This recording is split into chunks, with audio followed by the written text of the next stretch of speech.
Okay, let's dive right into this.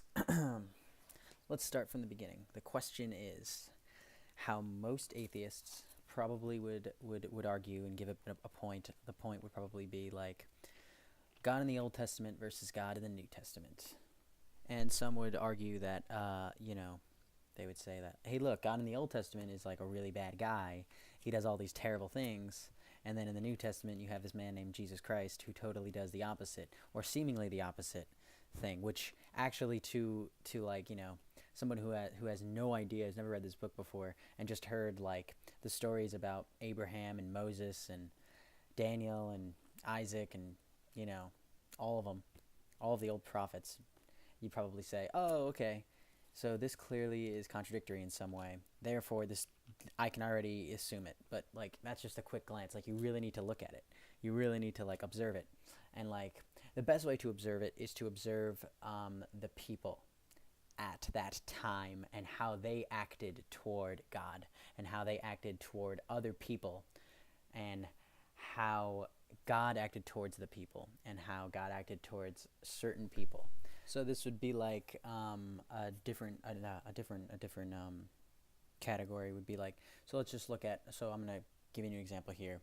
We're going to get right into it and be like, let's look at Jonah. So Jonah, if you open your books, your Bible, you could probably totally like read Jonah. Everybody's read Jonah.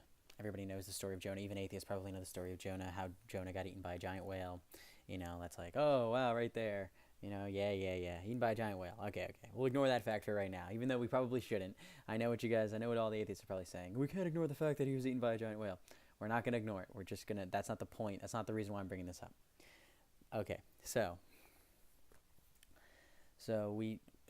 we're trying to, right now, and by the way, my point, just so all atheists understand, all atheists listening to this, or anybody listening to this, my point is that we're trying to say that Jesus Christ is preaching the same Torah as God, Yahweh, Jehovah. Are they the same person that appeared to Moses in the desert so long ago? And if Jesus is, and Jonah really like totally like connects the two, and even Jesus says himself like your sign will be Jonah, and like he points to Jonah as like the book to like look at, and like it's totally just like it's so amazing. And like if you read like so like I'm just gonna give you a preface here of Jonah. Just you know, Jonah is basically living in like North Israel, and he's told to go to Nineveh. And Nineveh, if you know any history, Nineveh is at this time kind of like ISIS is today. They're like this crazy beheading type of people, and I think like even in the next chapter, Micah talks about the destruction of Nineveh, or is it? It's one of these. It's either no. I think Numan. Hang on, let's see. Here it is. Oh yeah, God's wrath against Nineveh. Here it is Nahum, and God just like talks about Nineveh, and it's just like bodies on top of bodies, the destruction of Nineveh, and how like yada yada yada, of how like deadly these people are. These people are like beheading people, putting them on crosses, yada yada yada yada. ISIS, basically ISIS. And God is telling Jonah, you should walk to this place, which by the way is like from here to like, I don't know, let's just say like if you're on the East Coast, it's probably somewhere into Nevada. It's probably to Nevada. So it's like, okay, walk to Nevada. It's like, okay, oh yeah, by the way, no, don't bring any food and water with you. It's like, this is like God coming to Jonah and being like, all right, walk to Nevada. And while you're there, you have to go face ISIS, the entire leader, and you're going to have to go up to ISIS and be like, you're doing everything wrong, and God doesn't like you. It's like, I can't do that. I was like, can you imagine? Just imagine that annoyingness. Can you imagine just like the fear that Jonah must have felt?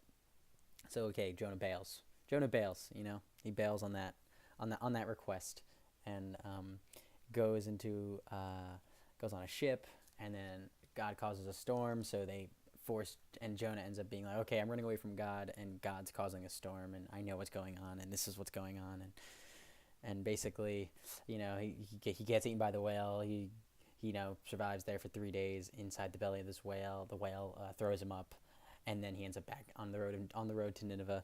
And then he gets to Nineveh, and it's so funny because like he gets to Nineveh, and he's expecting to get killed, basically, like this whole like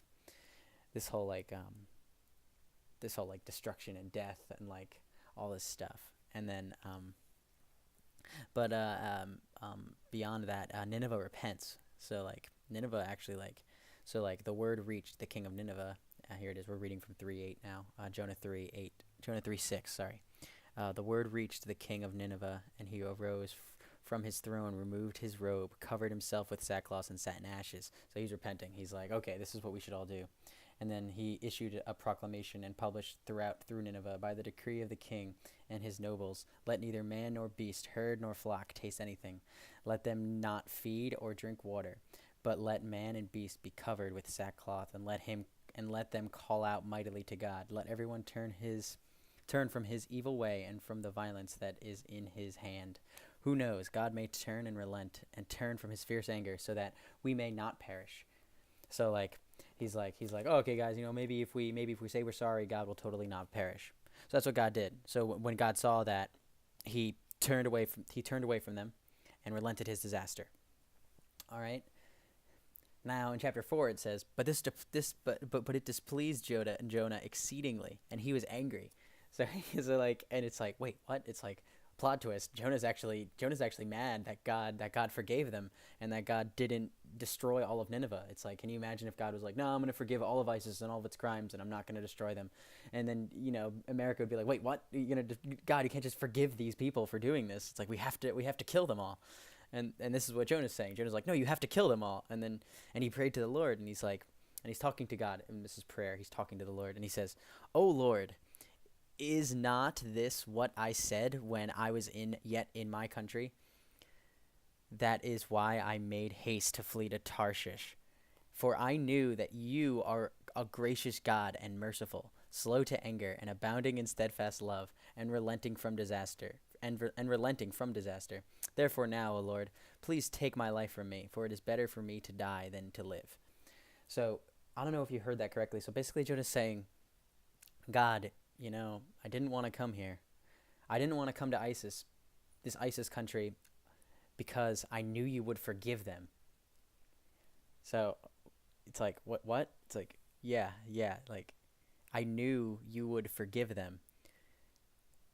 And now that it's like, so he didn't want to go to, he did not want to go to, like, so God is like, all right, go to ISIS. And he's like, and Jonah's like, no, I'm not going to go to ISIS, because I know you're going to forgive them. He wasn't afraid of his life. He was afraid that God was going to turn away his punishment from them and not kill them, because he thought that ISIS deserved that punishment, or the people of Nineveh. ISIS, I'm just going to use ISIS because it's so much easier to say ISIS, that God forgave ISIS and of their crimes, and Jonah didn't want God to forgive them, so he was like, no, I'm not going to follow your word, and I'm going to go to Tarshish. And he says, for I knew that you are gracious and merciful, slow to anger, and abounding in steadfast love, and relenting from disaster. And it's like Jonah knew this. It's like Jonah knew this about God. It's like, can you see that? Like, and this is like my point now. Back to the point. Jonah knew that God was this type of person, and he only had Obadiah and the New Testament. So he read Genesis, Exodus, Leviticus, Numbers, Deuteronomy, Joshua, Kings, Chronicles, Judges, Nehemiah, Job, Psalm, Isaiah, Jeremiah, Lamentations, Amos, Nehemiah, maybe Ezra. He read all of it. He read all of those curses and all the times he killed those people, like you atheists now probably still stand by. But he read all of that, and he came to the conclusion that no, God is God. God, I knew that you are gracious and merciful, slow to anger, and abounding in steadfast love, and relenting from disaster.